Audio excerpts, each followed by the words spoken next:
The views and opinions on Where Did the Road Go belong to those making them. Do not mistake allowing freedom of speech for agreement. Transmission start. Welcome to Where Did the Road Go? Join us as we wander off the path and explore lost history, consciousness, the paranormal, unexplained mysteries, alternative thought, and much more. We are present on the web at wheredidtheroadgo.com. Now here is your host, Soraya.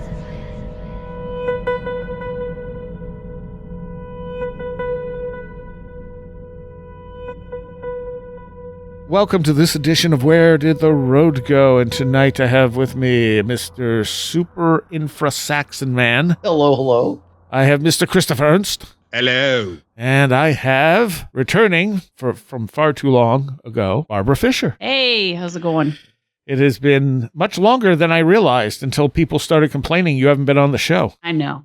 Oh. I've been hidden away, taking too many notes about too many books and interviews and things. So, but here you are. I am here now. And for patrons, I just posted the bit we recorded in the Willard graveyard the last time you were here. Oh, fun. Which Fun. I had actually just forgotten I hadn't posted until somebody asked about it, and I was like, "Oh yeah, I should put that up. That was good." Yeah, the next time that we actually are in, I think it'll probably be in the spring when it's warm. Yes. Oh yeah, definitely. And not gross. I will drag Zach and you can get the Bigfoot story out of him. Cool.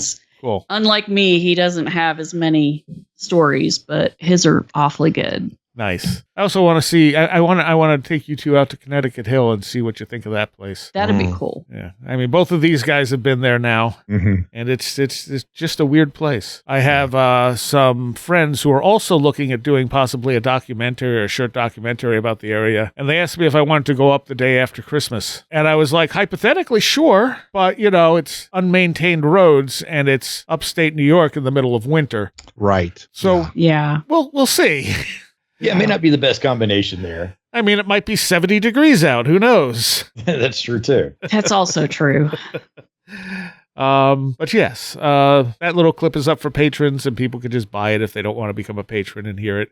And it's just us walking around the graveyard up there and you basically giving your observations and finding a ripped off wing of a hawk. Yeah. Oh, geez. And that was pretty wild. Yeah. I still have pictures of that. Yeah, I put pictures up with the Patreon thing because I had one picture of it. But so tonight I had a couple of things I wanted to bring up, and they kind of run together, even though they may not seem like they're going to run together. So I've mentioned before the only thing that sort of it is a reality show. The only reality show I watch is The Curse of Oak Island, and the reason I watch it is because they're actually finding interesting stuff, and I hate the format; drives me absolutely insane. Because it's the reality show format, oh, what's this? Go to commercial, Yeah. And then they have to repeat everything 1,000 times. And it's like, but the stuff they're finding is very compelling. I don't give a damn if they find treasure. These people obviously had money going in if you're spending millions of dollars to dig. Mm-hmm. So It's not like they need the treasure. It's more what historical, a lot of stuff happened on this island. And it's very obvious that this dates back to possibly the Middle Ages. Yeah. So every time they pull things up, like finding structures and roads that date back well into antiquity, it's like, what's so special about this island? Why are so many people going to this island over the years? It's really interesting to me. And I'm on a couple of Reddit groups, and one of the things that had come through, because people are always complaining that they don't find anything, and I feel like people just want them to find treasure. And I just keep thinking, what do you care if they find treasure? You're not getting any of it. I don't get that mindset. But people will always be like, they're not finding anything. Okay. And then someone said, the only reason to still watch the show is Emma. I think her name's Emma, who is the geologist who does all the analysis and stuff. Right. And she's cute, and she's the only one on the show, one of the only people on the show that is young and female. And so, that's the obvious comment that someone makes. And then other people are like, oh, well, I like this person and I like this person. But then it starts getting into the conversation about Emma. And someone says, well, apparently she's had more screen time than some of the people that have been on the show since the beginning, but she's also very good at what she does.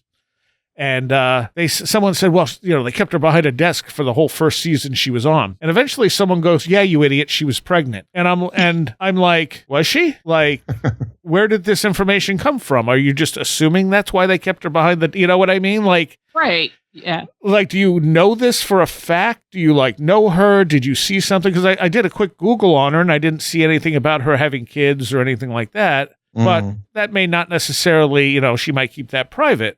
But I'm like, you just threw out this piece of information with confidence, but there's nothing to back it up. And people ignored it for a while. And then finally down in the thread, someone goes, she was pregnant with like what? They're like, right. Ooh, I wonder if it was one of the guys on the show. And I'm like, oh my God.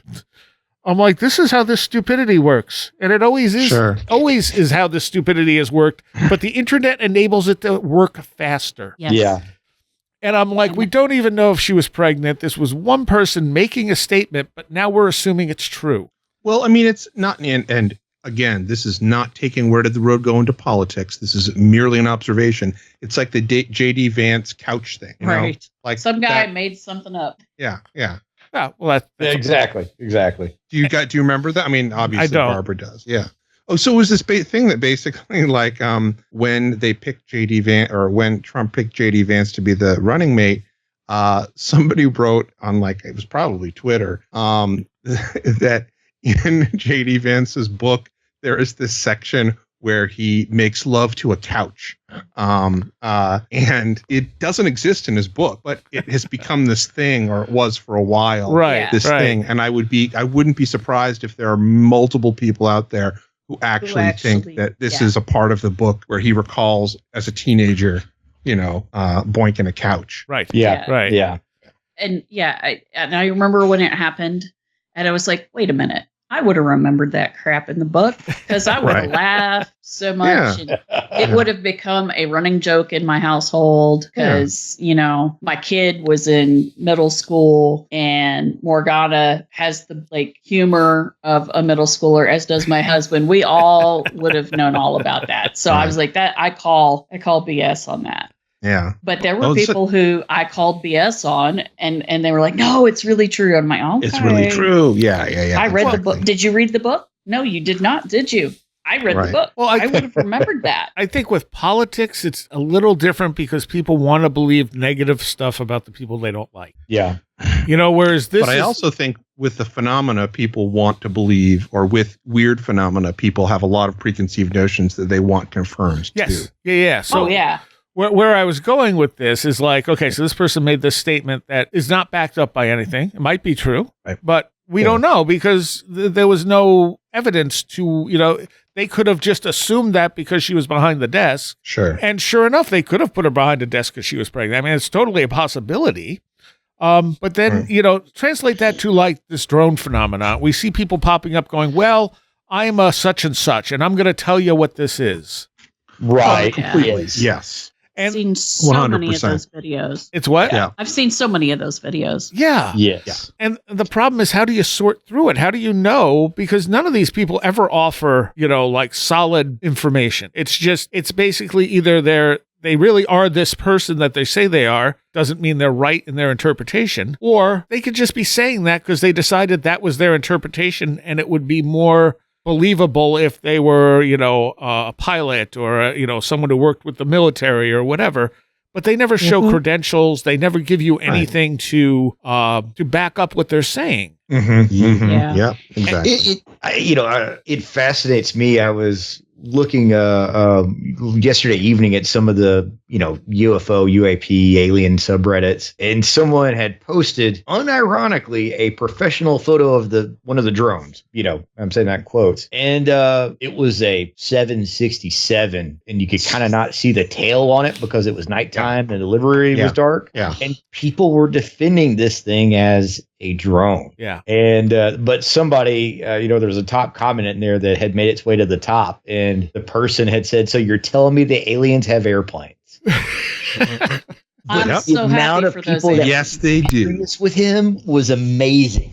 The thing that it kills me with all this is it's starting to make me question when people actually have encounters with the phenomenon, or if they just haven't been asked to look in the woods or look into the sky, and they just see a bear or a plane, and now it's an orb.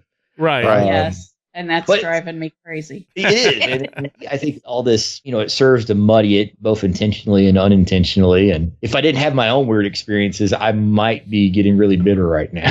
Yeah. Oh, yeah. Totally. Well, So I can't. I'm sorry. Go ahead, Barbara. Go ahead.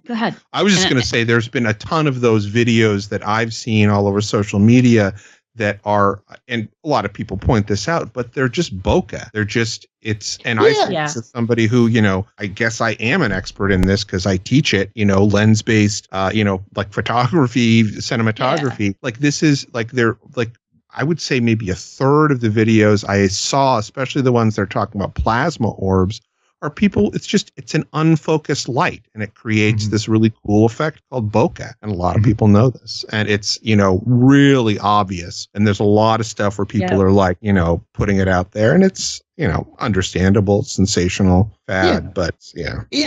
Have you guys seen the TIE Fighter? Please tell me you've seen the TIE Fighter. I wish.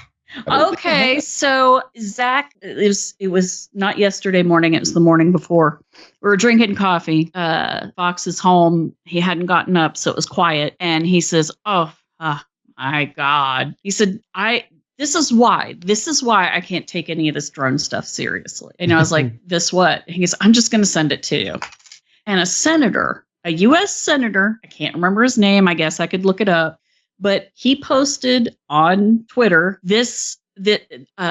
one of the drones was downed, and here's a picture of it. And he meant it, and it was a TIE Fighter prop. Oh my gosh! It right there, gray TIE Fighter. That's what it was. And I was just like, how can you be so dense? I mean, that's like my mom hasn't seen Star Wars, but she knows what a TIE Fighter looks like. I'm sure.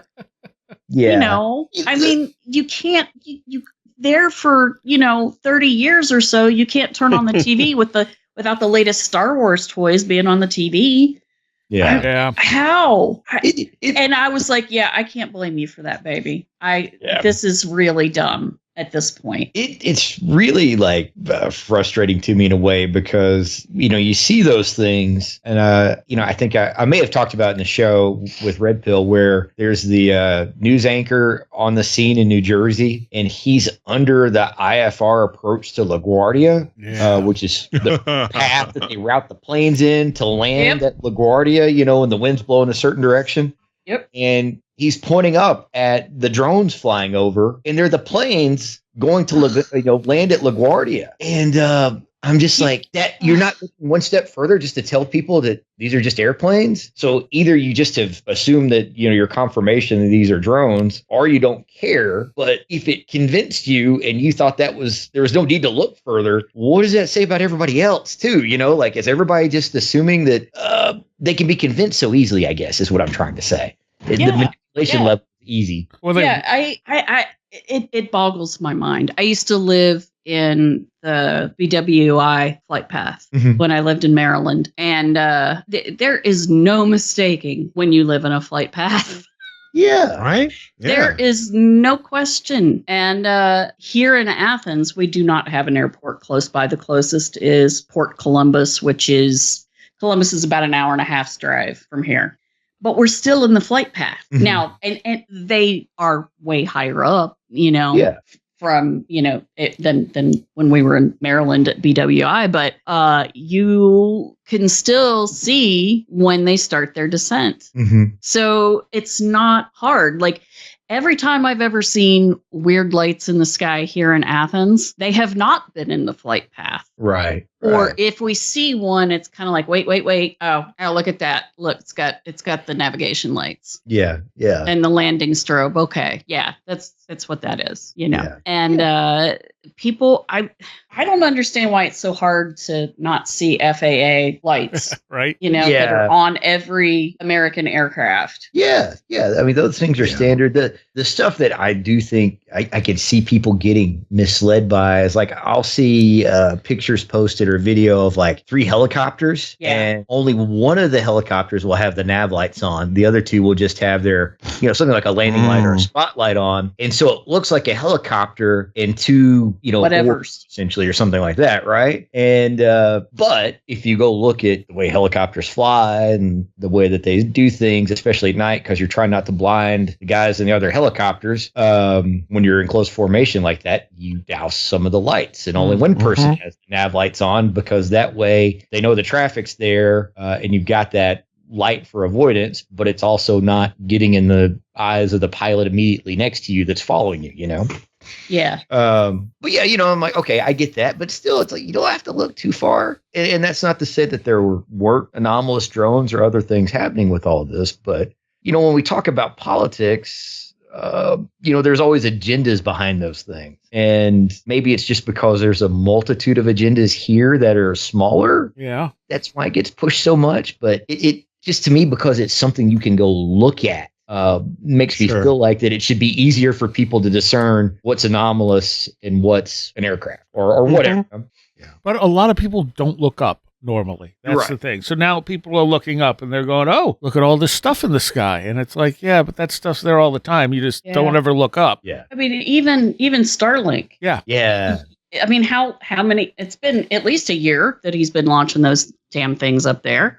Yeah. And they look like a string of, lit up pearls. Yep. Up there. Yeah. You can't miss it. And how many times do you, get on the Twitter or the Reddit and somebody is like, oh, look at this. I saw a UFO. No, you did not. Right. Yeah. It gets, it gets really tiresome. And it's crazy. I mean, I've known what FAA lights look like since I was a kid, because my grandpa taught me, how to look for a proper UFO, damn it. Yeah, I think the strangest thing really is kind of the reaction to it. The fact that this is something that all of these politicians have, glommed onto as if it's a real thing. All the, and then the amount of people who are all of a sudden sort of, I guess mobilized by this. That all seems fairly novel to me. I don't feel like we've had this many, folks in the public sphere talking about it as a, we don't know where these things are coming from, sort of this panic, War of the Worlds type light, that seems to be going on. And, maybe I'm just misremembering. I just don't feel like there's been anything like this since maybe, I don't know, the 52 Washington. I don't know. I wasn't around for the stuff happening, in the early 70s. So, and different forms of communications back then too. Sure. Yeah, that too. Yeah. I like the thing that Josh posted to our Slack where it says the White House has reportedly stated the drones over New Jersey are not U.S. military or foreign adversaries. That sure leaves a lot of military contractors, though, doesn't it? Yeah. And then there's a bunch of, there are congressmen and senators who are going out there saying, like, it's China, it's Iran. Yeah. Yeah. I mean, there was one Chinese national who was arrested for flying a drone somewhere in New Jersey, or at least that's what was reported. Yeah. I mean, at this point, I don't necessarily I hate saying this, but I don't necessarily trust what is reported to the media anymore. Right. Yes, absolutely. And I don't actually trust them to check up on what is told to them. Right. No. As once was done. Right. Yep. So, that was reported. But, one Chinese dude does not make a flotilla of Chinese drones. Right. Scoping out our stuff. And the thing is if you're spying, you don't put lights on your drones. Right. And some of those drones have FAA compliant lights. Yeah. So my theory is, because I was minding my own business, y'all. I was not looking at the news. I was like, well, we got to go get the kid, which means we drive 1,000 miles in a 2-day span. And then we got to, because it's 500 up, 500 back. Right. And then, I got to get ready for that. Get the car squared away, get all this stuff. I got to do this. And I'm working on, and I'm editing a manuscript and working on, an outline and notes for a manuscript, doing all these things. So I didn't look at the news. Besides, it's all depressing and annoying anyway. Right. So I was like, fine. I'm not going to look at the news. And then what happens when I go look on Facebook? Everybody's talking about freaking drones. And I was like, Josh, what the hell happened when I wasn't looking? What is this? And why is it? And then I start, looking on the internet, and man, people are just getting crazy about it. And I was like, why is it so hard to believe that it's some military contractor testing something? Mhm. If they were, though, if it were a military contractor, like I know that there was the whole thing that came out about how there's a company here in Maryland that got like a $50 million drone development contract in, I don't know, 2016 or something like that. And they have some sort of, some sort of area out around New Jersey is where they were going to be testing this stuff. And, that, and then what was the other explanation the explanation about it being a bunch of radiation seeking drones that were looking for this lost nuclear material, which there was lost radioactive material. Yes. But it's this really small metal. It's like, it's basically radioactive material they used for cancer treatment, so this type of, it's not a dirty bomb. It's not a dirty bomb, right? So this type of response, and the fact that, like you pointed out, some of these have FAA lights on them. Experimental drone craft, that's DARPA related, is not going to have FAA lights on it, is it? I mean, I'm asking the aviation expert here, like, isn't that, doesn't that completely defeat this? It's like putting aviation lights on, the SR-71. Yeah, I mean, if that's going to be like in some kind of controlled airspace or anything that's like Class E or above, you'd have some kind of lights on it, just because you would want to make sure there'd be just no collisions. Yeah, that's what I would say. Really, even for like top secret stuff, I guess I feel unless like you're in all sort of regulations would go out the window with that. And you don't have to you can't do that and then run into people. Yeah. Because then your secrecy is screwed. Yeah, exactly. You take down an airplane that's got 20 people or 100 people on it or something like that. Thing. Well, But, couldn't we look at that case in, what was the name of it? It happened right after Rendlesham down in Texas, where the two women got radioactive. yes. It's on the tip of my tongue. Yeah, mine too. Landrum? Oh. Yeah, Cash Landrum. Yes. Yeah. Cash Landrum. That was likely a test craft, and they never owned up to it. That's true. That's true. Yeah, I mean, that's the thing is there's several things that can be going on. One, it could be a case of the government's not lying because it's a black ops that is on a need-to-know basis, and nobody's asked the people who know. Right. If it's on a need-to-know basis and the White House knows, they have no reason to tell anybody that because it's on a need-to-know basis. You don't have to tell anybody.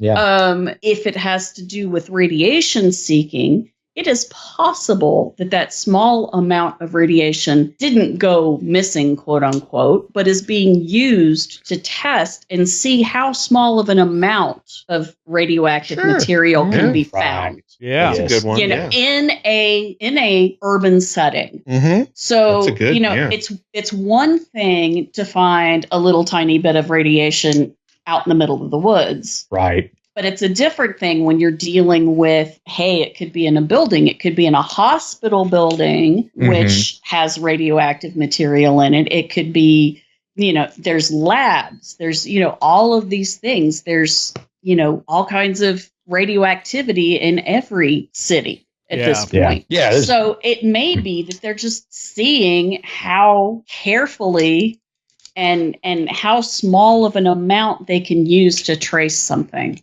Yeah. Yeah. And that's kind of a cool idea. But in the meantime, you have people freaking out about it. And, the government is saying, please don't shoot at any drones and please stop flashing your laser pointers at them because you've flashed the eyes of pilots of, manned aircraft. Now, and I don't know if this is true now because I certainly don't trust, social media feeds, and it's difficult to sort of just track it down. But it seems like it's not just New Jersey anymore. It seems like it's actually people are saying that they're seeing more of this globally. Now, this could be something obviously that is, mimetic and it's, just catching on. So it's becoming something, but it's hard to tell at this point. And I think that that's a pretty interesting thing to notice is how quickly this, phenomenological, meme stuff is spreading. And if you think about how that, I don't know, what that says about how we might react to legitimate, maybe this is legitimate too, but who knows, but some other type of phenomena happening. Right. Yeah. So, and before this, there were drone sightings over, U.S. military bases and, joint military bases we had with the UK, like the month before. Yes. That was making the rounds. And, the problem that you bring up, Chris, with it being mimetic is like the United States, there's drones all over the place. Yeah. And, the ones that are being tested for delivery, the ones that are used for like surveying timber, all these things, like they're huge. They're not a foot and a half across. They're 5 and 6 feet across. And they've got, 8 motors and 10 motors around them. And that's, not that uncommon anymore. But if you haven't looked for them, then you don't see them. And then if somebody did happen to fly them now at night or in the evening, and of course they're going to have the lights on, well, now it's an anomalous drone because of the mimetic aspect to all this. Yeah. And the drones in the States just started to have the technology on them, I think, in the last year or two, to have like, sort of an identification marker. And I forget the term for it, but it would kind of work like a transponder or ADSB kind of thing. But it's a unique to that drone. But, there's years and years worth of drones out there that don't have that, and you don't have to retrofit them either. Sure. And we have no idea, too, what, Raytheon or Blackwater or Northrop Grumman has. Like, honestly, that whole, military industrial complex private corporatization of military and DARPA stuff, that's like, it's the easiest way to, not be able to not have to tell the truth about it, because it's not government anymore. And that's what I was talking about in terms of like having, lights on. Like, I don't know. I mean, I think you guys have a good, solid, logical argument, but I think you got, like, for me at least, I'm like, you have to think of these people as being like evil villains. And, and there is they don't care. Yeah, there is that. Yeah.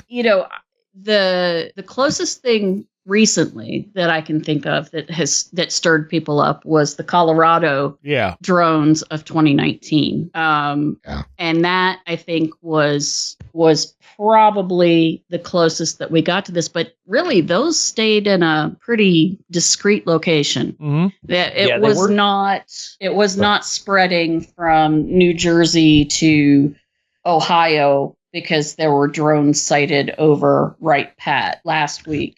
So, and I have a friend who's, a military contractor out there, and he said, "Oh yeah, military contractor land got all excited." He said there was all kinds of stuff, rumors flying and everything. And I said, "Okay, well, if you hear anything else better, let me know."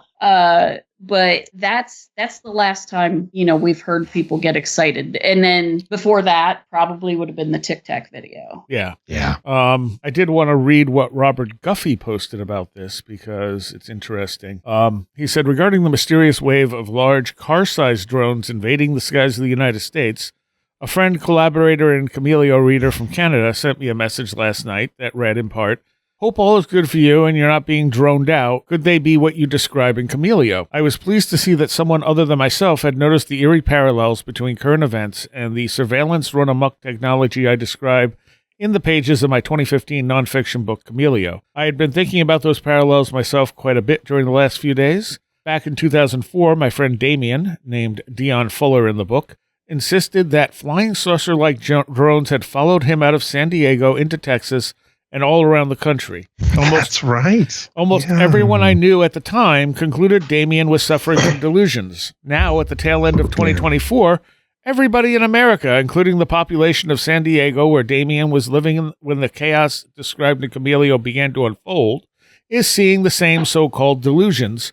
that were dogging Damien's heels 20 years ago. Back in 2004, it was just Damien getting mind-effed, as far as I knew at the time.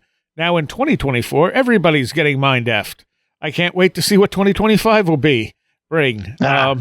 Be prepared for a vertiginous plunge into what my late friend Walter Boart, once referred to as the disassociated states of America. Yeah. Yep. Yeah. Totally. People are going to get, I mean, people are already pretty paranoid, but it's going to get worse. Yes. Mhm. Now, I will say, while I think that most of this drone business is human caused Yep. in some way, I do think that you're going to have people seeing truly anomalous stuff too. Uh-huh. Right. Because it seems to me that truly anomalous stuff will follow waves of non-anomalous stuff It mimics. as a self-negating kind of tactic. Yeah. Right.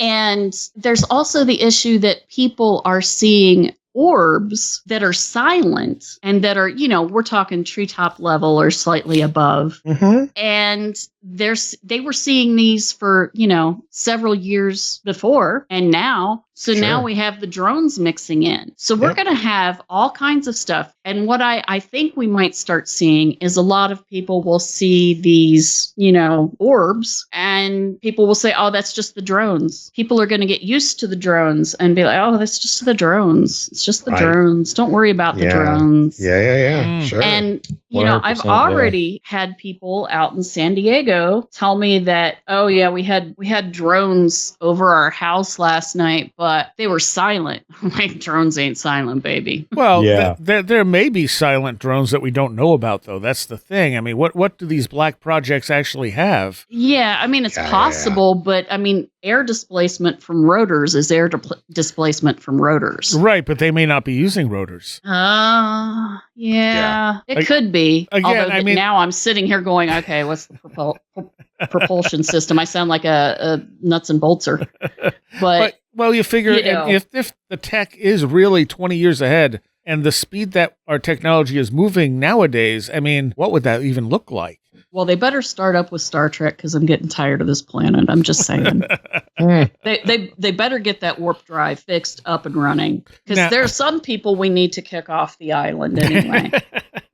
Their name might not be Khan, Noonien Singh, but there's some Hey, people. you know what? There's some people. If it doesn't impact me, a certain South African diamond or emerald magnet Nepo baby can definitely go to Mars and just stay there. He can take his mama with him. Yeah, take it home with him. So I had a friend of mine shared with me this video of all these, and speaking of Elon, Teslas and stuff with their lights flashing and the street lights going on and off, and it was happening in different places. And it's a very strange video, and you've all seen it. I posted it, I think, to the Where Did the Road Go group. I don't have a ready explanation for what that is, but the more I thought about it, it goes back to the thing I started this show with. We don't know the provenance of these videos. Like, the implication is they're all happening now, but Right. someone could have it could have happened somewhere because of a power fluctuation thing going on, or who knows, solar flares, any number of things that could impact this type of stuff.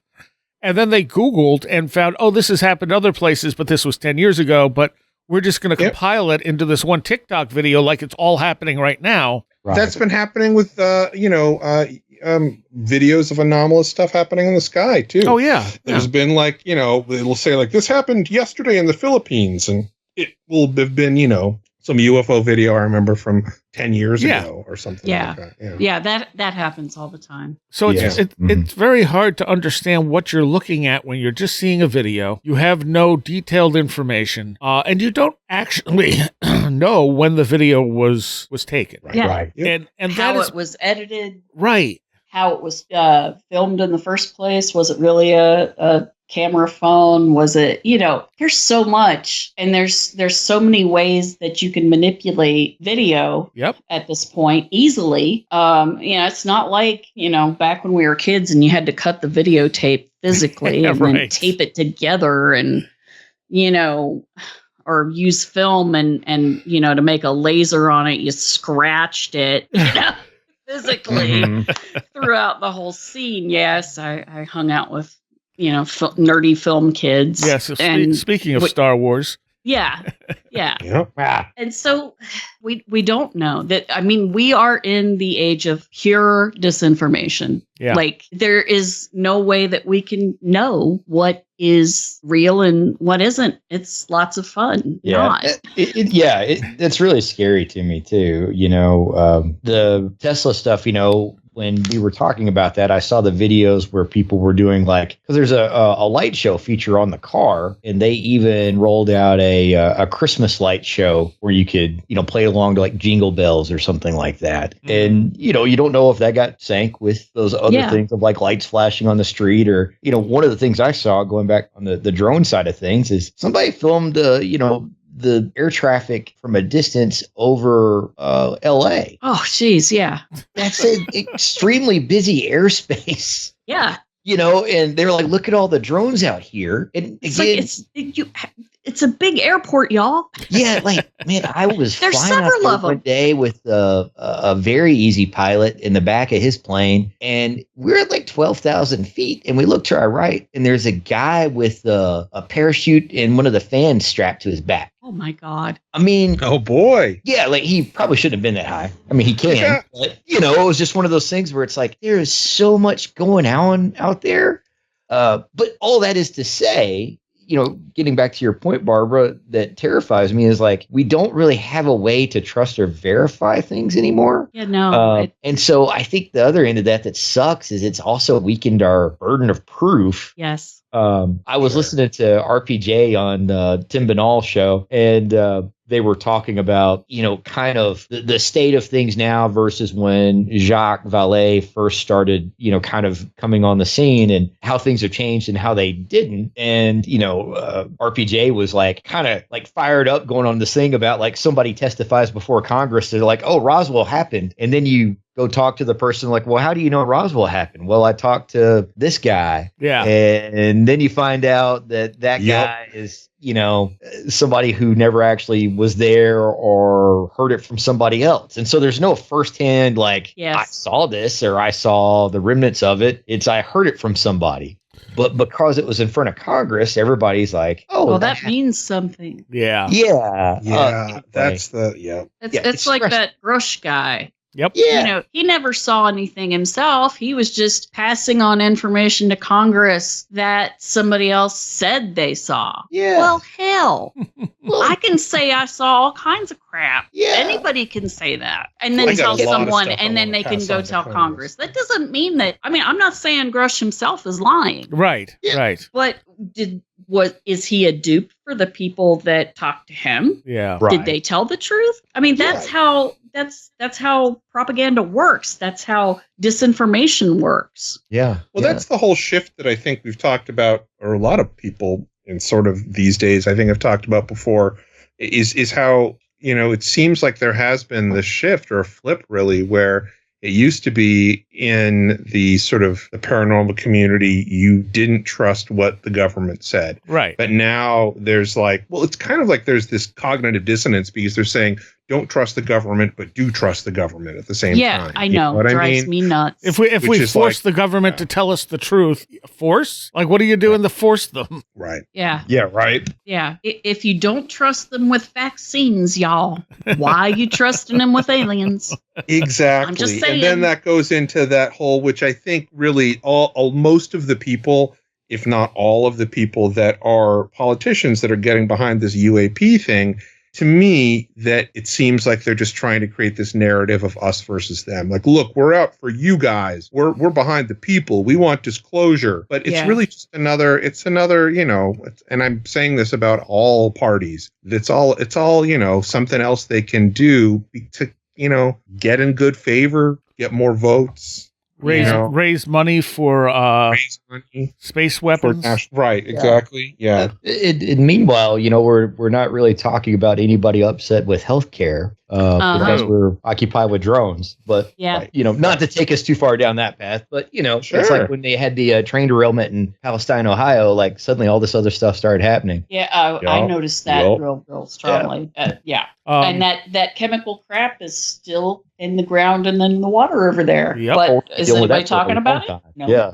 News isn't to report stuff like that. Come on. I know. That's right. That's why I'm not a reporter anymore.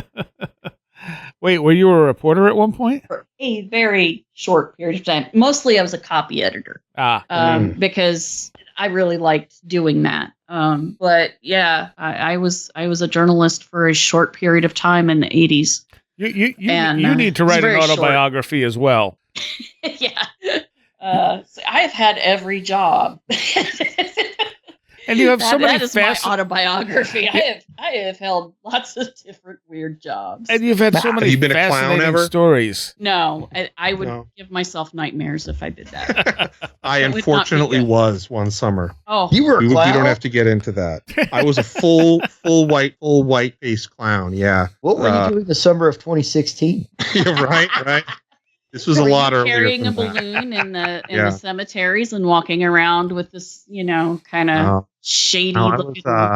I wish that would be much cooler than I was than what actually happened. entertaining kids at birthday parties in affluent parts of Massachusetts for money. Oh, yeah. So Barbara, you brought this up earlier, but how much of this stuff is actual anomalous stuff that people are now thinking is drones, but also. And, the first person I saw talk about this was Keel, talking about, people sighting planes that were doing things planes can't do. Yes. Like flying very slow and very low without making any noise, or stopping in midair, or things like that. So yeah, so not only do we have the problem of we don't know what's ours, we don't know what all these black projects and stuff are capable of, but the phenomena does weird trickster things like that on top of it all, where it mimics stuff to make it look like something that isn't weird. Yeah. Totally. Yeah. Totally. Keel talked about how he witnessed a UFO, an anomalous light is what it was actually. Right. And when he first saw it, he's like, oh, that's just probably the landing light, of an aircraft. And then it stopped, and then it sort of hovered. He's like, it's close enough that if it was a helicopter, I should hear it. And I'm not hearing it. And then he said it started back up, and then it kept flying. And then another aircraft came along, and it was a plane with its navigation lights. And as soon as that plane was within, sighting distance of the other light, it put on red and green lights on either side of the white light. Yeah. And I honestly saw that, watched it happen, and it was when Morgana and Fox and I were watching. This would have been Christmas of 2019, Christmas night. And, at first I was just sitting on the porch with Morgana. We took a break from cooking dinner. Dinner just, basically had to simmer and there was nothing else we could do. So she took a cigarette break outside. And I'm sitting on the steps next to her, and we're looking up the hill from our back porch kind of area. And, it's dark up on our hill. It's still in the city, but it's pretty dark up there. And I see this light, this very bright light, and it's kind of bouncing up and down a little bit. And it's up past the big dead tree in our yard. And I was like, what is going on with that?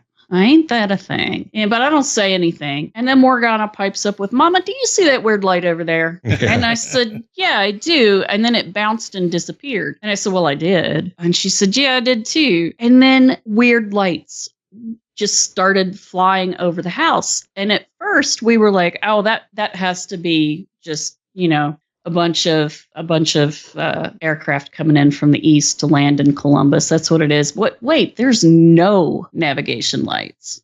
Well, maybe we can't see them from this. And she said, no, Mama, they'd have to be coming straight on to us, and all we'd see would be the landing light. And I said, oh, yeah, you're right. And it's not strobing. Oh, that's weird. And then they started changing colors and all of that. And then the big wrinkle was they would hover, and they would be, changing colors from white to yellow to green and then blue, and and we were watching it, and I was like, you see that? And she's like, yeah, I see that. I'm like, okay, we're checking with each other. And then we started noticing that there were planes coming in to land, and they had their nav lights on and the strobe and everything. And as soon as they would fly near the lights that we were watching, the lights that we were watching would descend slightly and then put on white, green, and red, and kind of move slowly away from the plane in a different direction. I'm like, are they pretending to be airplanes? Yeah. And Morgana said, well, Keel did say they do that, and we've both read Keel, so if they're like reading our minds, they know exactly what to put in front of us. Yeah. I said, you know what? Go get Fox and see if Fox can see him. Maybe it's just you and I. And then Fox could see him. Mhm. And then Zach was really sad when, we didn't come get him. And I said, but you never see anything that we point out anyway. He's like, all right, yeah, you got me on that. I probably wouldn't have seen a thing. But yeah, we watched those for, like 20 minutes. And then we went back in the house when one flew too close to the house. And Morgana said, no, it's time to go in, Mom. Let's go.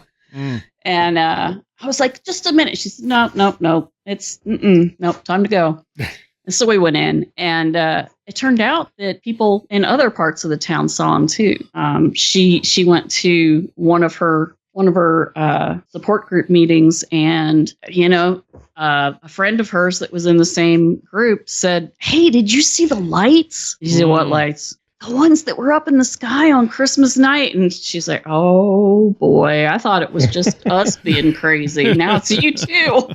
She said, me and half the neighborhood were watching him. And I was like, well, then somebody sprayed crazy juice over Athens and it got all of us. So the only experience I have that was similar to that was after I'd seen the big UFO over Cayuga Lake. I remember exactly where I was too. I was driving just out of Ovid, and I looked up and I saw a plane. And I said to myself, yeah, that's what a plane looks like. And as soon as I said that, the plane morphed into this same type of UFO, but far further away. Obviously, it was small. And like the lights started spinning around it, and it lasted for like 5 seconds, and then it went back to being a plane. Mm-hmm. And I went, if it hurt you. Yeah, it's like, but was that just for me? Like, is that really just a plane, but something manipulated my perception? Yeah, so you don't know. Or did it shapeshift? Or, yeah. Yeah, I don't know. Did something call me to look up at that point? And that's why I was able to see that, because it wasn't a plane? Or was it really a plane, but they manipulated my perceptions to show me the thing I saw over the lake in the sky? Mm-hmm. Yeah, Yeah, those questions, I don't know that we're ever going to get answers to stuff like that. And what's really funny about, the Christmas Eve or the Christmas night UFOs was, as we were walking out there, I did not say it aloud, but I thought, wouldn't it be funny if we saw UFOs?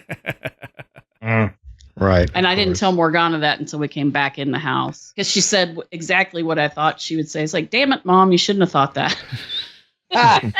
No, think that more. I know, right? Huh. But, how do we deal with the fact that we don't know what's what anymore when you go on the internet? We don't know if the people saying the things are who they say they are. Everyone, I mean, not that it's new, but everyone talks with a sense of certainty. I know what this is. It's this. Well, that doesn't fit all the things. I don't think it's one thing anyway. But like, how do you even weed it out? How do you look at a video like the one with the lights flashing, which legitimately looks weird, and come to any conclusion about it other than I don't have enough information? Right. Yeah, the way that I do it, I tend to be leery of anyone who says, I know exactly what this is. Because I've been seeing weirdo crap my whole life, and I don't know exactly what any of it is. Right. Well, if you cling to this certainty that you know exactly what it is, well, I think it makes it easier to manipulate you if you're seeing something that's genuinely anomalous. Because it'll just keep showing you, if you hold on tightly, it'll just keep showing you what it is. And then you're going to end up kind of messed up by it, And I don't know what to say about videos on the internet, except that I don't think photographs or videos taken by anybody proves anything to anyone except the photographer. Yes, exactly. Yeah, that's a good way to say it. Yeah. Like if I catch something on video that proves to me that it was something that wasn't just that it had some exterior appearance that was able to be captured on video or audio or whatever. Yeah. Right. It's not just in my mind. Yeah. Just even to add to that, Sarai, you and I have talked about this experience. Both of us have had where we've taken a picture of something that, looks anomalous. When I was going out through Texas into New Mexico, I saw like what looked like a giant blimp in the sky or something like that. And it looked close enough that you could say like, oh man, this thing's huge. Okay. And then when my wife and I went to look back at the picture, it looks like a dot on there. Yeah. And, yeah. and we took the picture on our phone. So, when we were at the time we were taking it, it seemed like a good representation of what we were seeing. But then when we look back at it, it was just like a little white dot, basically. Yeah. Yeah. So even when you get it, it's still, I don't know, That's of why I course there's say it expectation. really just doesn't prove to anybody but you and maybe whoever was with you or someone who trusts you. Right. Right. That it's just weird. And the only other bit of data I've ever gotten from a photograph is that the way that I perceive color is different than the way that my iPhone perceives color. Yeah. Mm-hmm. Yeah, absolutely. So, well, that's one of the biggest things is that our eyes, and this is something that I know for a fact, that I literally am trained in, like our eyes do not, the way that we perceive things, even the physical mechanism of our eyes and how that works neurologically with, our brain and, our nervous system, it's very different from a lens-based technology, which is still all that we have is this lens-based, either you are having the light, either the light is hitting crystals, with it or in some sort of physical emulsion. And in the case of film, and it's changing the properties of that chemical, and that, that particular substance so that it creates lines and shapes, or, it's a digital medium, but it's still coming through a lens. And we're not recreating the way that we experience stuff. And so for people that are, basing anything as being complete fact because it came through a lens and was recorded on a camera, that's just not the case at all. Absolutely. Yeah. Well, two of the more useful things that I've gotten, one was the whatever it was, the light that I saw when I was sick and I was driving to the store to get some stuff that I absolutely needed. And Saxon, was the person I went to with a Saxon. What do you think of this? Because the light appears as a huge cloud cover. It's a single light. It was super bright when I saw it. It did not come up super bright on the dash cam, but that could just be the dash cam. But it doesn't move, and then it just blinks out. And when I saw it, I thought, where'd that light come from? Like, it was suddenly there, and then it seemed to blink out, but I'm like, I'm not sure of myself, because I'm also driving. So it's like, I'm kind of half watching it going, that looks weird. But then I'm like, wait, that should be on dash cam. There it is. Oh, it is kind of weird. Like, it might have been there may be something very prosaic behind it, but I don't know what that thing is because it doesn't behave like anything I can think of. Right. The other one was the green laser light that I saw in front of the road and then saw a green orb up ahead of me. And again, went, what was that? There's a green orb. What's going on? And went back, and there the orb's not on the dash cam because it was too faint, but the laser light is there. And then with research, we discovered that these were laser scarecrows. Oh, that's wild. And it does make that orb type of thing because I saw it, weeks and weeks later when I happened to go down that road. A new one that had been installed, and it was aimed across the road into the trees, and the tree was moving in the wind, and it looked like an orb floating through the leaves. Oh, what? Well, yeah, because hitting the leaves as they're moving. Yeah. Right. Yeah. And I stopped and I'm like, okay, I look over, I'm like, there's the thing. Man, that looks like an orb, though. Like, I know it's not because I see the thing it's coming from. Right. But it, for all the world, looked like a floating orb. And that's, the thing with the laser thing is when Zach finally saw one of the orbs that I saw all the darn time when we first lived in Athens, was the very last night we lived in the house. And it was a red one. And as he said, it looked for all the world like someone was, shining a laser pointer through our window, except that it was in midair and there was no laser line. Yeah. There was no sight line. There was no, he said, and of course he got up and he starts playing with the window blinds and, covering the window completely. And it's just flying around and, hovering in midair and doing all kinds of stuff. And he just looks at me and goes, is this the crap you see all the time? I said, yeah. And he said, oh, I'm kind of glad I never saw it before. He's like, how did you sleep in this house for a year and a half? I'm like, I don't know, but I did. So I would love that. Yeah, it was pretty cool. But it was very, very strange. I mean, when I read the Skinwalker Ranch book, the first one, I was like, yep, those orbs. Yeah, don't mess with those. And apparitions and stuff. I was like, well, I'm glad that there are other people that have to live through this crap. It's not just me. Right.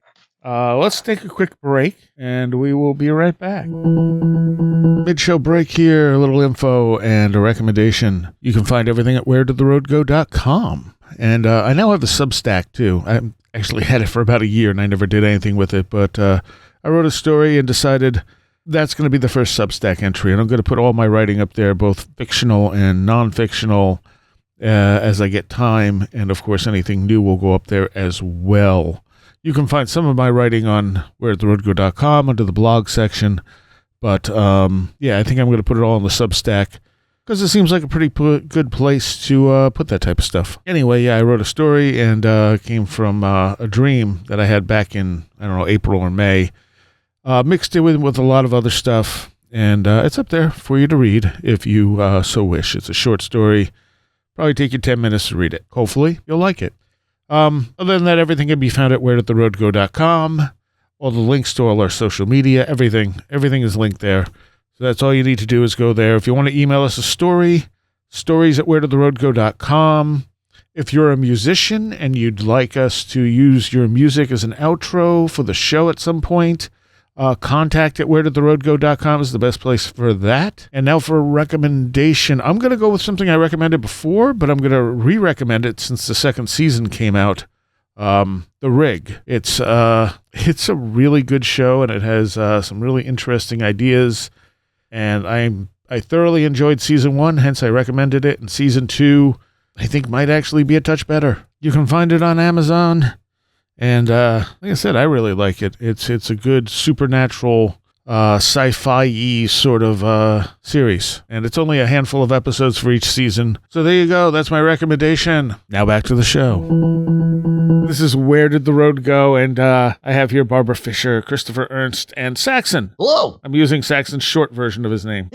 You had I love myself way too much because I give myself so many names.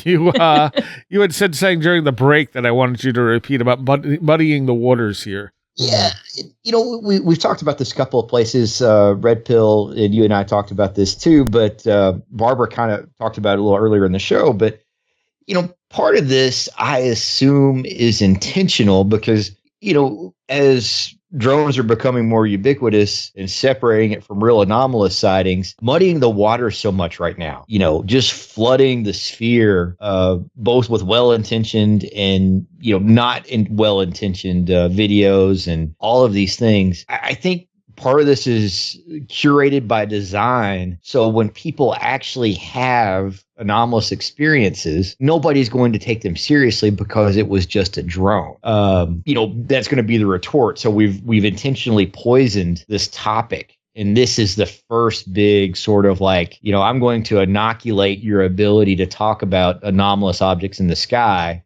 by having a drone flap. And so anytime anybody talks about it now, everybody's going to say, you didn't see anything. That was a drone. Yeah. And the one, thing I said is already the government is there's different factions, yes. different stupid opinions being given, Okay, so the legit news from the White House, the party line is, they're drones, but they're not ours, and they're not our military, and they're not any of our enemies. Right, so they're Canadian. Right, exactly. So Canada, you're going to tell me it's Canada. You're going to tell me it's the UK, right? They don't have enough money to build a kite, y'all.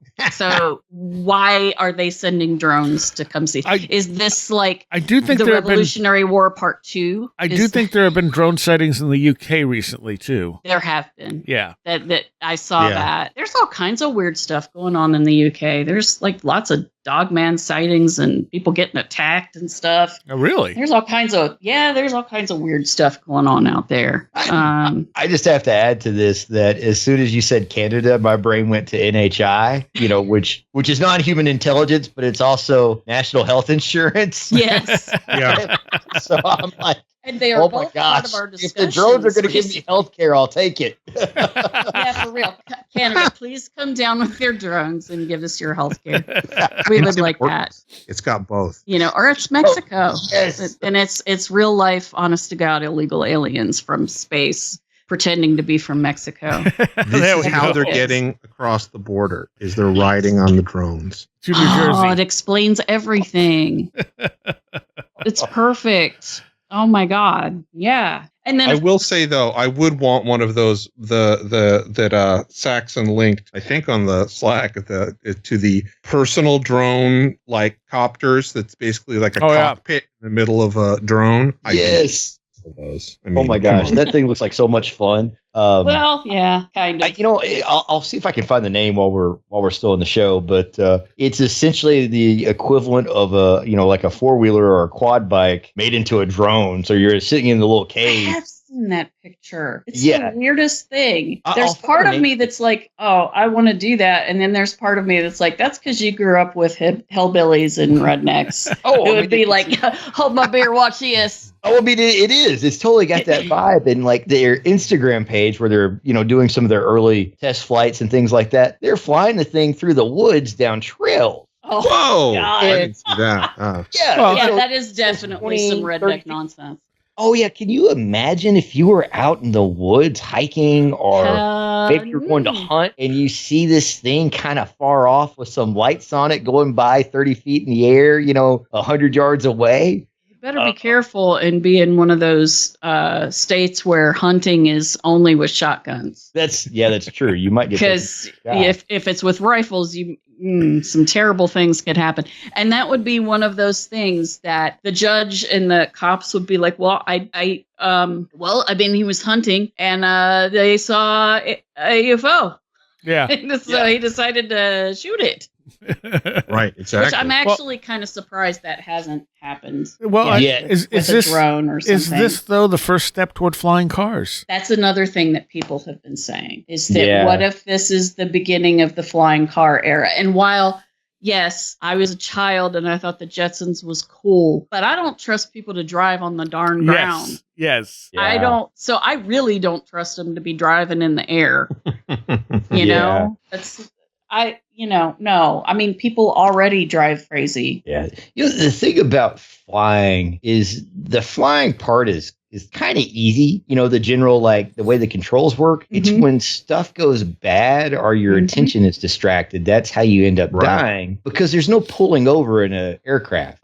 That's why like shining the lasers, at them is such a big deal because if you blind the pilot and there's nobody there to help. If it's a life or death situation, not a, my tire's running low or the car's making a funny sound so I can just pull over. Right.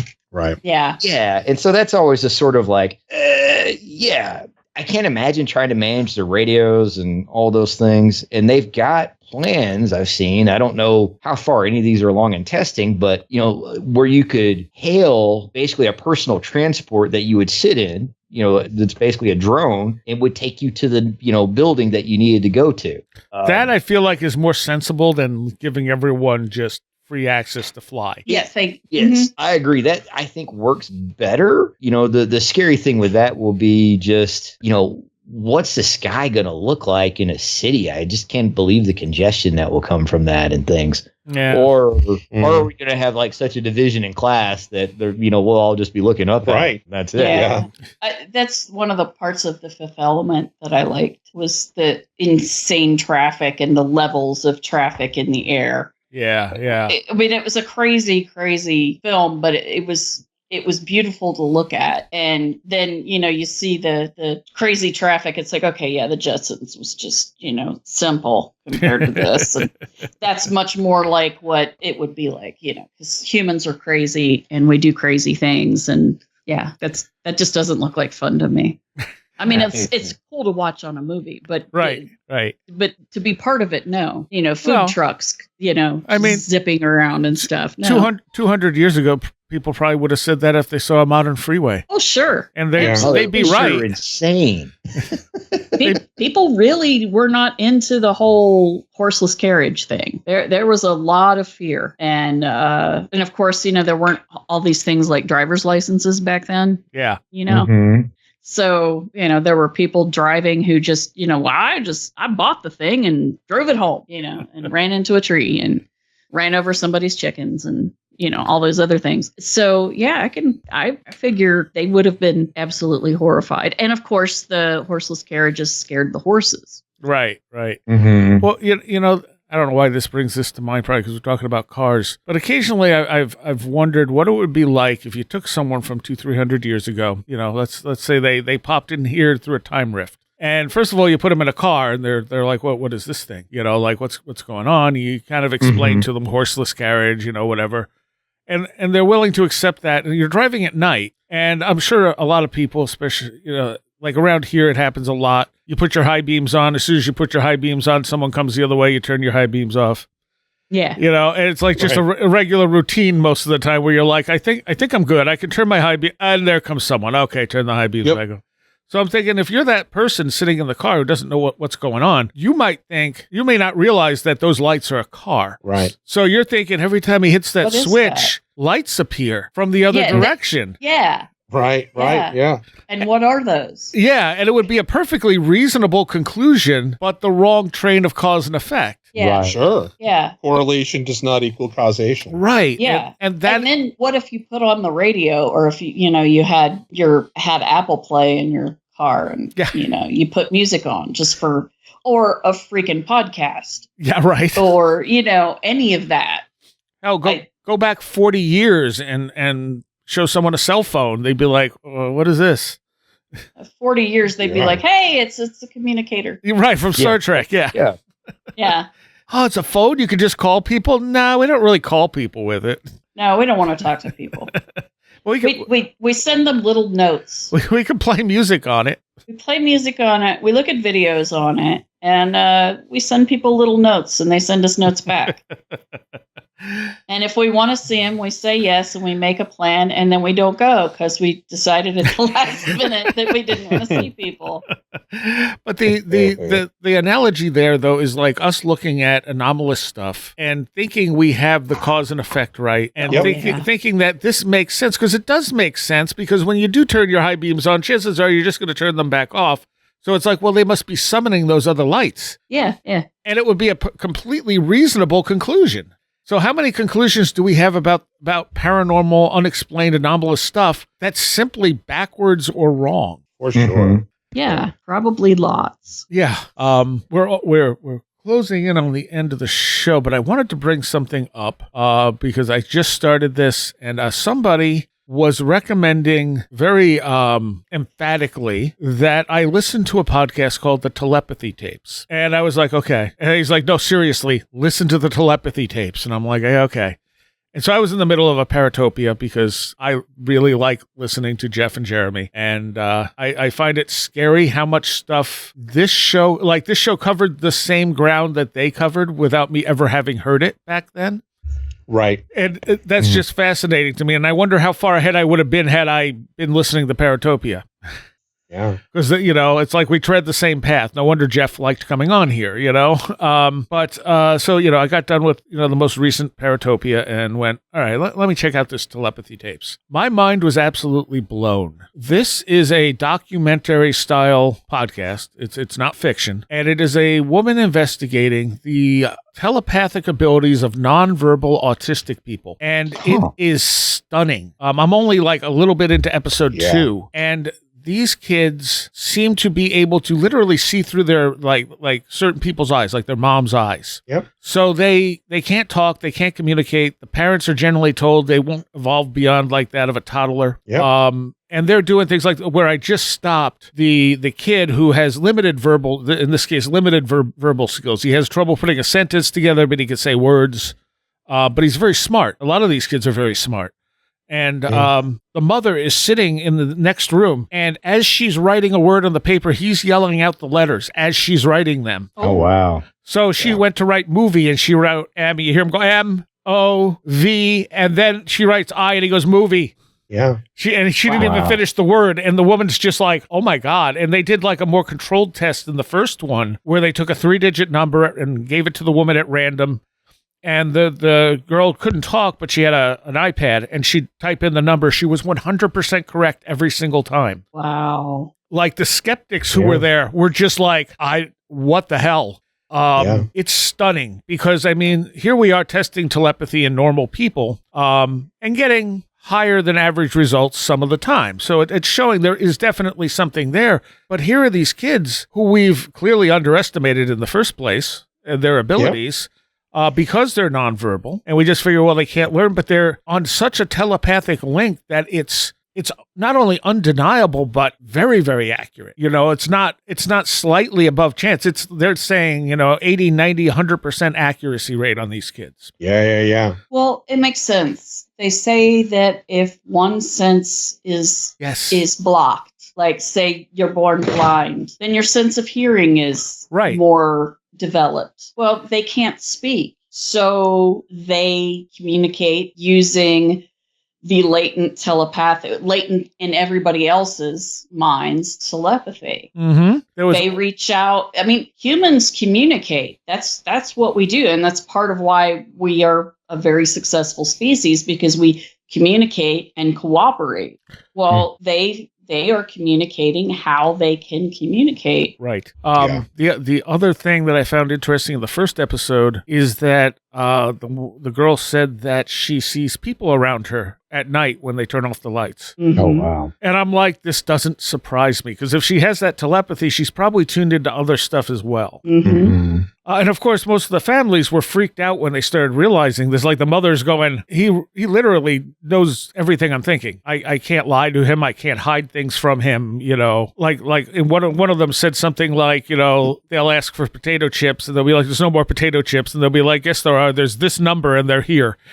Yeah. Oh, wow. Mm-hmm. Yeah. I mean, this is something that, I have come across kind of all my life, particularly through the Meher Baba stuff, is because a lot of the work that he did prior to becoming like a hippie guru in the 60s was with these people that he called musts, that he said were like spiritually, psychically advanced, but it made them essentially seem like they were, mentally retarded, and they would have, that oftentimes be homeless. And he did most of his work like finding these people all over India and the Middle East and doing spiritual work with them. And I've always thought that, I've always wondered if there is this correlation, because these type of phenomena that you're talking about, I remember started reading about too, like in high school when I started reading about the paranormal, and I'm like, this sounds like the same thing. It sounds like there's this other way of, dealing with consciousness in the world that humans can have that is, maybe to us is going to appear to be madness or disease. And that's not to say that, because I think there's a lot of spiritual bypassing where people are like, oh, schizophrenia is really shamanistic sickness, which I think is not the case, because there are very definitely people who have mental illness. But I do think this is another thing that might exist in the world, where there are these people who are, their consciousness is dealing with the world in a different way, be that, their psychic abilities or spiritual abilities are developed more than their physical abilities or senses.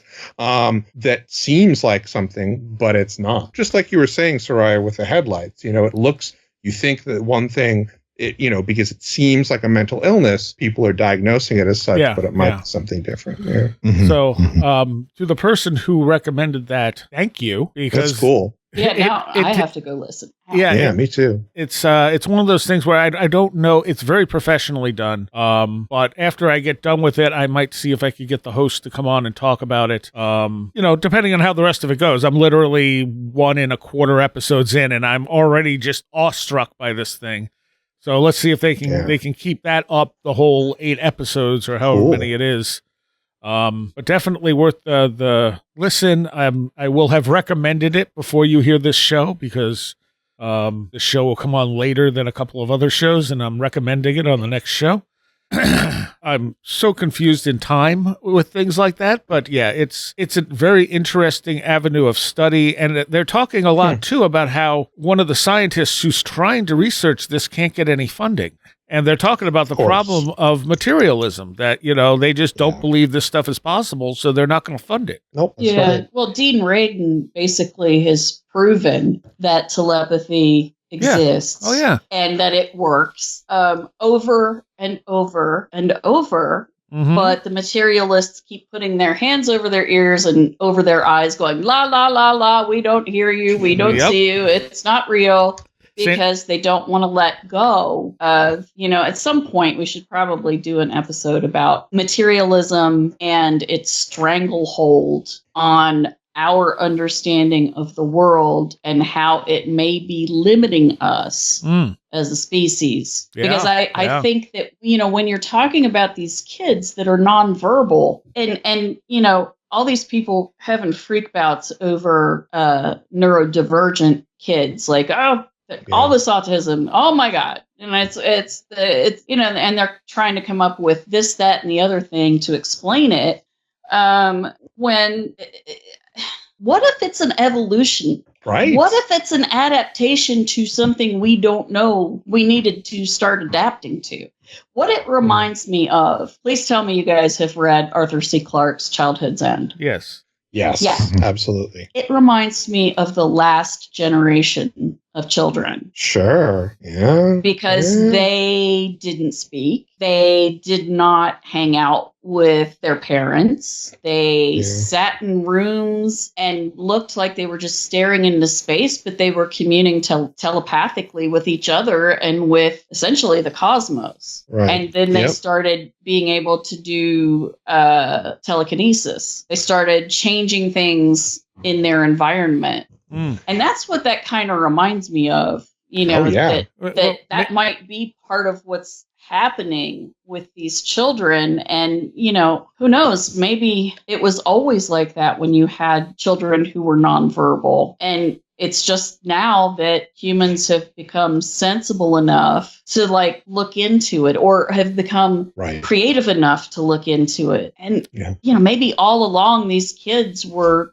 talking with each other, talking with spirits, or they're the real indigo children. Yeah. Right. Those might be our real indigo children. And when you look at the cycle of ages, whether you're looking at the Hindu, is it Hindu version or Buddhist version? It's Hindu, the yugas. Right? Yeah. Kali Yuga. Yeah. Mm-hmm. Yeah. And you look at the I forget the name of the yugas, but the golden age in the Greek version, we're all telepathic. We speak with our minds and so on and so forth. We're basically gods in that cycle of incarnations. Yeah. So I mean, for all we know, these kids might be able to help us out of some stupid difficulties we have gotten into, i.e. climate change, by this insane adherence to strictly materialist thought. Yeah.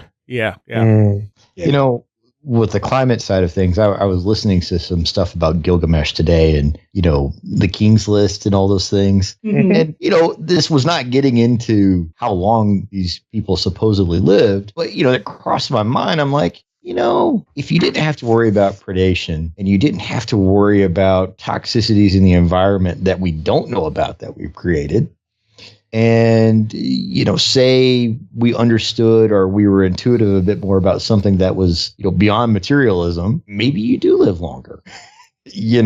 I can't say that you don't, but it is weird that we came up with these King's Lists and we felt okay creating something that was supposed to be like a legal document and had normal ages for people from our perspective. And then as you got back further, they're like, oh yeah, this guy was alive for 1,000 years, But you get that worldwide too. You do. Yeah. Well, exactly. Yep. And so, it's like maybe those things change how we function. I don't know. And well, maybe we were also 15 feet tall. Right. I mean, maybe. But you got to figure. I don't mean that facetiously. No, I know. No, you're right. I mean, Gilgamesh was supposed to be huge. Right. If you consider that, where was I going with this? Hang on. All right, brain, don't do that to me. You just wandered off somewhere else. I started thinking about giants. Thanks, Chris. Sorry. Something about, the way we can see the way that our mind can control our body unconsciously. Yeah. Right? So if we could do that consciously, we could pretty much stop aging. There you go. Well, I mean, the yogis and the sadhu and Buddhist monks can consciously change things that are generally unconsciously guided by the Right. brain. Yeah, absolutely. Like your heart rate, your breath rate, your different brain waves. They found that that's part of what meditation does for people, but there's that you go beyond plain old meditation when you've come into the ability to slow down your breathing and slow down your heart rate so that your metabolism lowers. That may be part of it. That may be part of why they lived longer. They weren't using up as much energy. Yeah. Right. I mean- Putting that wear on cellular division and all of those things. I mean, that makes perfect sense. There's also just thinking about it in terms of the way that they described it, which is that these are cities. These are different abilities that are unlocked as you go through spiritual evolution. And again, this is just, I feel like it's one of those things that, like, it's sitting right there. It's been written about. Because we live in this world where we only believe in things that we can materially measure, most people don't consider it, that there's like another way of being, there are possibly other ways of being, and that's the way I think, I look at it, at least. There doesn't even have to be a prosaic physical explanation for it. It can simply be that it's this other way of consciousness existing that we don't have an understanding of because we're... Just disappeared. There he goes again. If he comes back with a repetition, We'll know. gosh. We're out of time anyway. So Chris can be found at brightrectangle.com, I think it is. Yes. Saxon, you can be found where? I'm on Instagram, and I am flirting with Blue Sky. I've had my account there for a couple of weeks, so you can find Super Inframan there as well. And real quick, the personal UAV vehicle or drone or whatever we're talking about, the company was Jetson Arrow. Ironically. And the vehicle specifically is the Jetson 1. That makes perfect sense. Yeah. And yeah. That's a great name. Barbara, where can people find you? I'm on Facebook, Barbara A. Fisher. And I'm on Blue Sky too, but I don't even remember what my handle is there. I think it's Trollwife or something. Yeah. And you can still get in touch with me from the 6 Degrees of John Keel website. So 6degreesofjohnkeel.com. And you do there's plan on an eventually. email link there. You do eventually plan on going back to that, right? Yes, I do. I do because, things are getting weird these days, these drones and the sort of paranoia inducing things. And I think people need to be entertained at least. So, I'll come back once the actual writing has started so that I know that we're heading in a direction that makes sense. Gotcha. All right. Thank you all. Thank you. Thank you. I want to take a moment here to thank all of my Patreons. I can't do this without you. So thank you for supporting the show. And know that every positive thing that comes out of this show is partially because of you. I want to give a special shout out to all my patrons who are pledging $10 or more a month. Greg Ross, John Blackburn, Madeline J., Marty Garza, Matt in Delaware, Allison Cook, Super Inframan, 36 Dingo, Tim, Andrew Nichols, Matthew Sproul, Marthartha, Midnight Review Presents, Christine, a blue second-gen MR2 drifting around a Japanese mountain, Abby Allen, Patricia Gayaquinta, American Rambler, Andrew Maines, Ann Witowski, Barbara Fisher, Beverly Williamson, Billuminati, Bright Rectangle, Charles Davis, Charles in Florida, Land of the Crazy and Communicable, Corey Nelson, Diane B., MTK, Eric Citron, Eric Todd, History and Coffee, J. Otto Bullitt, Jack Huntington, James Lindsay, Jim and Sophie, John Mattingly, John Bracken, Jonathan Frost, Carla Mahoney, Kevin Shurek, Cool Kitty, Kristen L., Laser Printer Jam, Lauren McLean, Linda from Michigan, Linz Jackson K., MJ Armstrong, Mark Shoemaker, Mark Brady, Paul Jeffries, Perry Peters, Philosopher of Mirrors, Riker and Stark, Ron Dupre, Sam Sharon, Sasha McHale, Schmooples, Devourer of Mortal Souls. Stacy Sherwood, Tactical Therapist. Taylor Bell, Thunderboy. Tyler Glimstead, Varosh K. Victoria, Vincent Treewell, Will Gebhard, Will Powell, Annabelle Smith, Caroline Walker, TDT Skunkworks, Colin Karras, Craig Sagastumi, and Matthew Brown. Thank you all so very, very much for your support. All right, that was the first show of 2025 for Where Did the Road Go? And I hope I have a very interesting year of shows ahead and some special projects maybe. All right, there's a Patreon segment along with this as usual. If you want to become a patron, it's only $3 a month and you get extra content with almost every show. And then extra stuff on top of that, plus the shows at least a week early and without ads. So it's a lot for $3. And it's been $3 since I started this, and I'm keeping it right there. So join up, help us out. And there's a chat room in there now, too, that I started. So there's that. And we've had a bunch of new Patreons join up here in the last couple of weeks. So I want to welcome them. Footman Brink Expedite. Yep. James Wilson, Craig Cicernos, Rick Davis, My, or M-Y, I'm not sure how they want that said, Allison Z, Tim Fanning, Michelle Reason, Erin Christina, Stevie Norman, Landon London, Matt DeMartigan, Lindsay Redding, and Erica Case. And also thanks to Abby to jumping up to the $10 level, and also for all the content that patrons got, the videos, the pictures, all that stuff. There's more to come out of that this year, I hope. So thank you, Abby. Also thanks to Christian G for a generous donation, and I hope you all enjoy the Patreon content, and welcome to everyone who has joined up.